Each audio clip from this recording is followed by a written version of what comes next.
Welcome to my workshop. If you're a regular viewer on the channel, you will no doubt recognise this place. But for those of you that have not seen it before, I'll give you a little quick tour around my production professional joinery workshop. This space is about 9 metres by 9 metres square. It just gives me a little under 90 square metres to work in. I've set this up as a very capable and universal space in order to complete pretty much any task that comes through the door that will be related to joinery.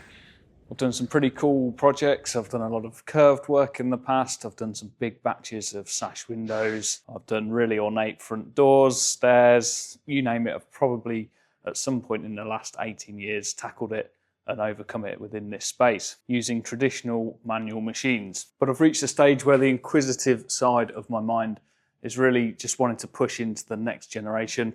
And I've decided to take on a small CNC machine to aid me in the process of professionally making joinery in kitchens. There'll be loads of content on that to come up and following on the channel, but today's video is more relevant probably to everyone watching this than producing stuff on a CNC. It's how I'm going to fit a CNC machine in such a space that's really optimized and maxed out in terms of the machinery I've got in here and how I use it. Everything in here earns its keep and is vital to how I work, so I can't remove any of these machines. My work area is pretty much at a minimum in terms of the usable space I need for the job I do.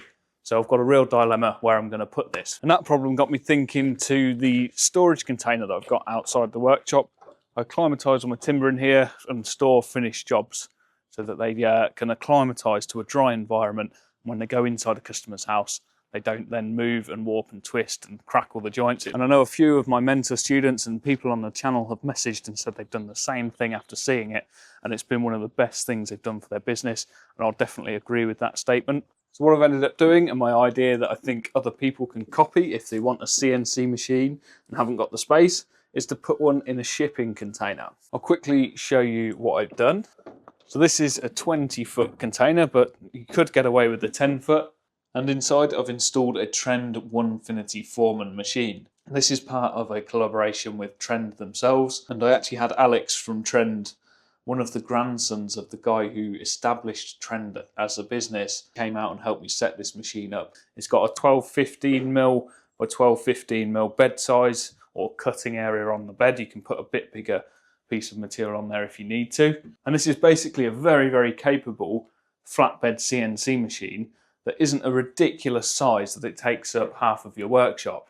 I've got this sat in the end of the shipping container after I've insulated it, so this is fully acclimated and insulated from external weather, and it's about 2.15 metres wide, so this is not taking up a huge amount of space. The real message and the purpose of this video is that you could put one of these outside your workshop in a similar setup to what I have here, in just a 10-foot by 8-foot container. You can pick a one-trip variant of them up incredibly cheaply.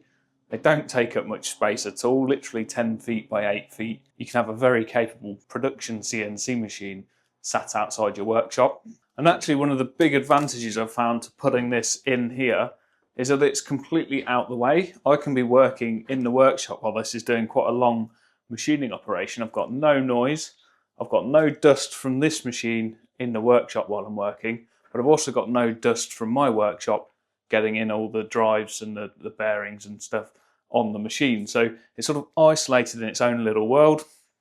I've got the computer set up next to it. Again, that's not in the dusty workshop, and I can close the doors on this and just let it do its thing. It can make as much noise as it needs to, and it's completely out of my way. Just touching back on the affiliation with this machine and Trend, if you are interested in one of these machines, then there will be a discount code in the description below for you to get some free cutters with the machine. So it's a bit better deal than you can get by just purchasing this directly from them off their website. There's also a link on there for if you wish to demo one. You can book a demonstration basically and go and see the machine. If you're really interested in one, then potentially and you're nearby to me, I'll be happy to maybe help you out with that as well, to come and see this machine in action. So the links for that is going to be down below in the description box for anyone that is interested. I've already got up to speed on simple tasks with it. I've done a few jobs. I'll be sharing them shortly on the channel, so keep an eye out for those videos. It's really just exciting to be able to produce some really accurately cut things But I'm going to show you the container in this video, how I've insulated, how I set it on the ground, and run you through all that. The first port of call is to prep your ground surface. You don't really have to do too much to do this. We're looking at this as we're going to be here for the rest of our lives, so we're doing this as permanently and as well as we possibly can. So we like to prepare a level base to go under the containers. You don't have to hardcore this. Most people lay like a hardcore flat foundation and drop the container on that. That's a good way of doing it. The water can drain away from the container and it sits all the way around on the hardcore. But I quite like this method of not wasting hardcore underneath the container, just doing 4 solid concreted footings and then almost raising them out the ground with a pre-stressed concrete block, so that when we get our finished levels, the container actually sits off the ground by about 50 mil. So we got the site levelled, concreted the footings, let that go off, and then just got the boxes dropped onto them pre-stressed concrete sleepers that we cut up into shorter lengths. Eventually then the hardcore sort of travels around these and up to the bottom level of the doors, so that the doors just open over the top of the hardcore. Then following the stud-work plans, just lining the insides so that the timber stud-work is sat away from the steel by at least ½ an inch, and so that every stud lands on the joint of a sheet when you come to sheet it later on, so that you can screw the sheets back nice and strong. You get all that levelled in, plumbed up, ready for spray foaming, and then they come with a 2-component closed cell foam and spray the steel walls of the container. And this is the main thing to do here, to stop condensation forming at that steel surface. Spray foam is brilliant in this application. It's not a good insulation for pretty much everything else in my opinion, but for insulating a steel shipping container where you've got a steel outer, it's absolutely perfect because it glues and bonds to the steel and stops the moisture getting to it or any vapour getting to it at all, and adds an insulating layer.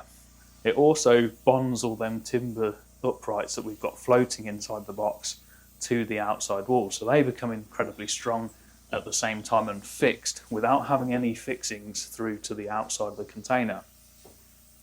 So using this method, we're not actually drilling any holes from the outside or in to fix that in place or doing any welding at all.